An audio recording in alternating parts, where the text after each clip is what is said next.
Hola, ¿qué tal? Sean bienvenidos a un nuevo video. En el video anterior hablamos sobre Charles Manson y su capacidad para manipular y jugar con la fe de las personas.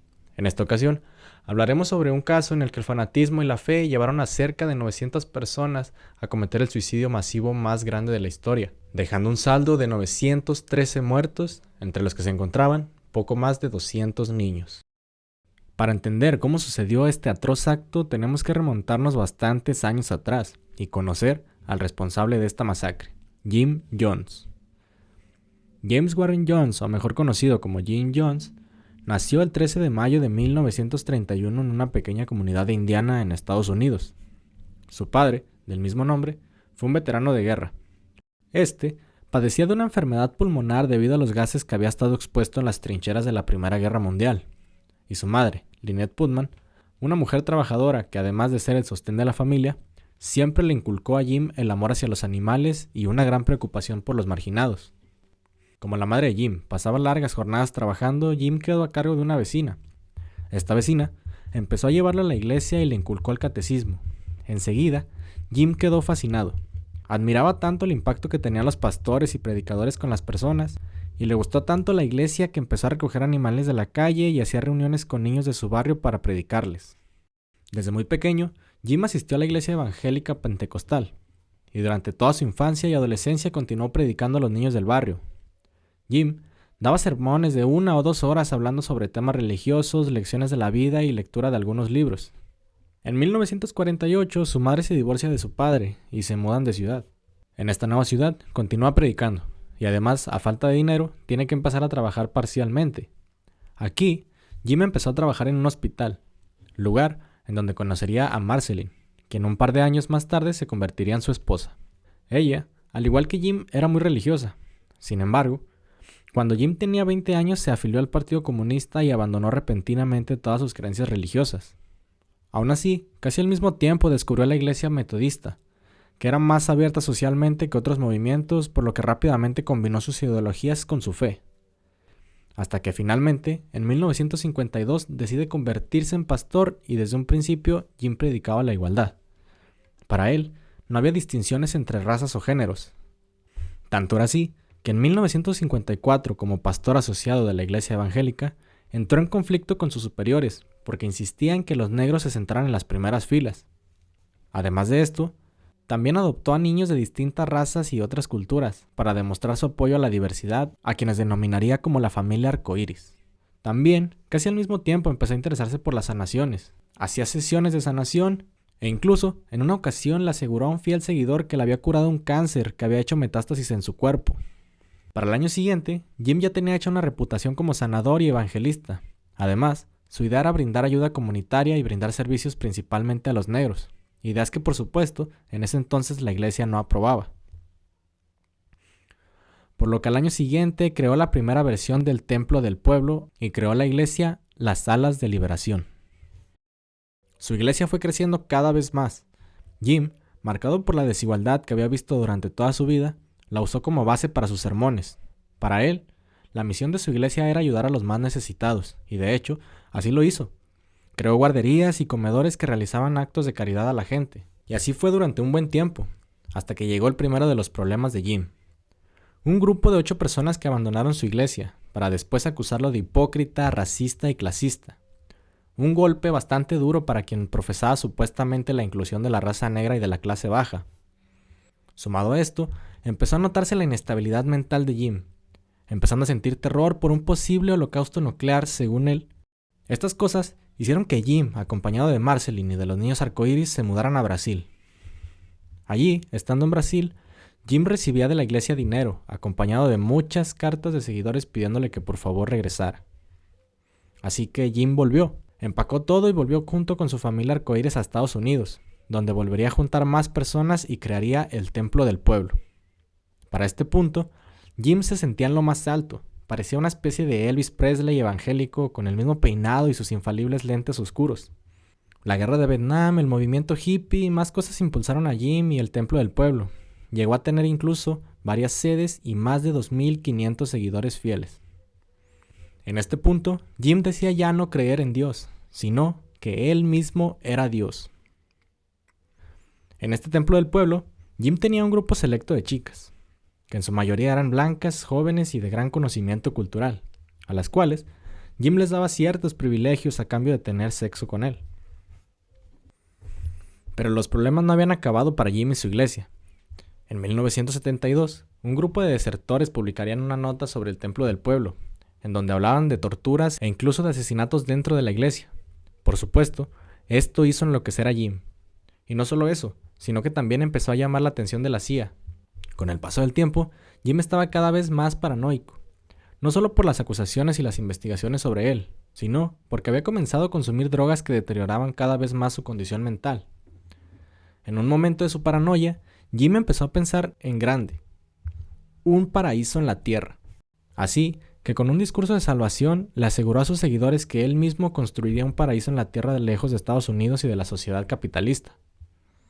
Tanta era la admiración de sus seguidores que decidieron acompañar a Jim desde Estados Unidos hasta la selva de Guyana, un pequeño país situado muy cerca de Venezuela.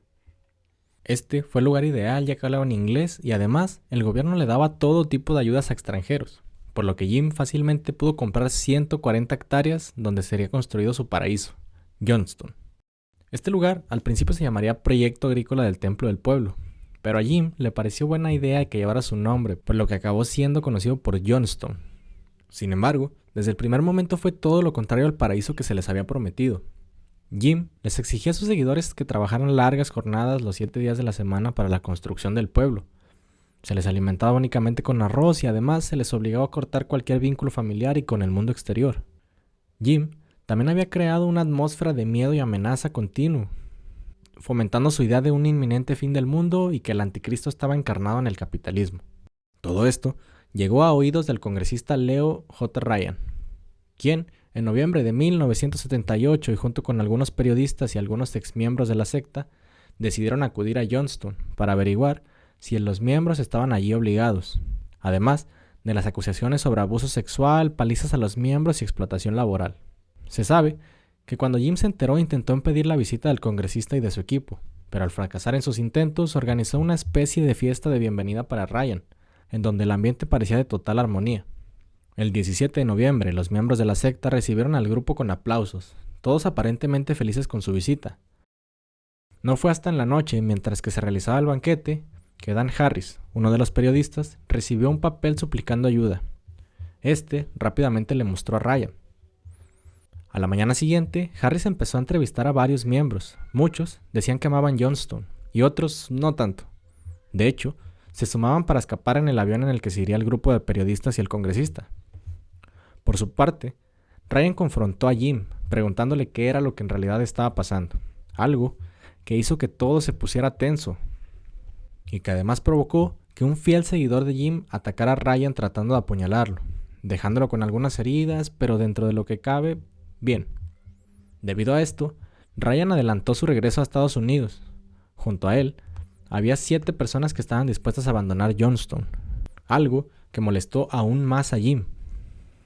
De último momento, un último desertor decidió unirse al congresista.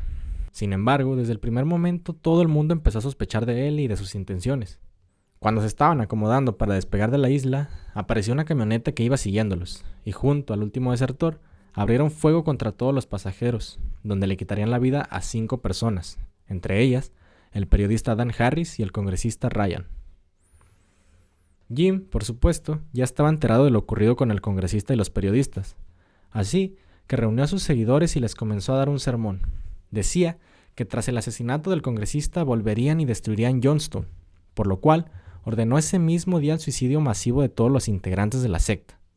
Jones les decía que la muerte solo era un tránsito para pasar a otro nivel. Además, les dijo que no sería un suicidio, sino un acto revolucionario. Y finalmente, sucedió la masacre. Take the portion like they used to take in ancient Greece and step over quietly because we are not committing suicide. It's a revolutionary act. If we can't live in peace, then let's die in peace. Así, les dio a beber lo que él llamaba la poción, que no era otra cosa más que jugo de uva con cianuro. Empezaron por los más pequeños. Jim les aseguraba que los nenes lloraban por el sabor amargo de la poción y no porque les causara dolor. Les pidió a los padres que tranquilizaran a los pequeños para que no se resistieran a tomarlo. Aproximadamente 260 niños fueron víctimas. And the older children can help love the little children and reassure them. Children aren't crying from pain. It's just a little bitter tasting, but they're not crying out of any pain. Después siguieron los adultos. Más de 900 personas murieron ese día. Please get us the medication. It's simple, there's no convulsions with it, it's just simple. Just please get it. Before it's too late, get moving. No. Don't be afraid to die. Y Jim, él fue encontrado muerto de un disparo. Se cree que su esposa, Marceline, le disparó para después ella suicidarse también de un disparo. Después se descubrió, gracias a testimonios, que Jim ya había practicado simulacros de suicidios masivos para medir la lealtad de cada miembro. Se les daba la poción y se les ordenaba que bebieran del veneno, y quien se resistía se le amenazaba a punta de pistola para hacerlo. A estos simulacros se les nombraban como noches blancas. Lo que nos deja claro que aun si el congresista y su equipo no hubiera llegado a Johnstown, muy probablemente habría ocurrido de igual forma esta tragedia. Por otra parte, queda el conflicto en llamarlo suicidio, ya que todos los niños fueron obligados a beber el veneno y los adultos, conscientes o no, tampoco podrían poner resistencia, ya que de igual forma habrían sido obligados a hacerlo. Es por esto que es considerado también una masacre. Sin duda, una de las tragedias más grandes de la historia y que nos permite ver claramente lo peligroso que es la habilidad de poder manipular a la gente en manos de una persona equivocada, llegando a escalar a una gran tragedia. Y eso fue todo por este video. Si te gustó, dale like, comente, compártelo con tus amigos, suscríbete y por qué no, activa la campanita, que eso me ayudaría bastante. También te dejo mi Instagram por si quieres seguirme y nos vemos en el próximo video.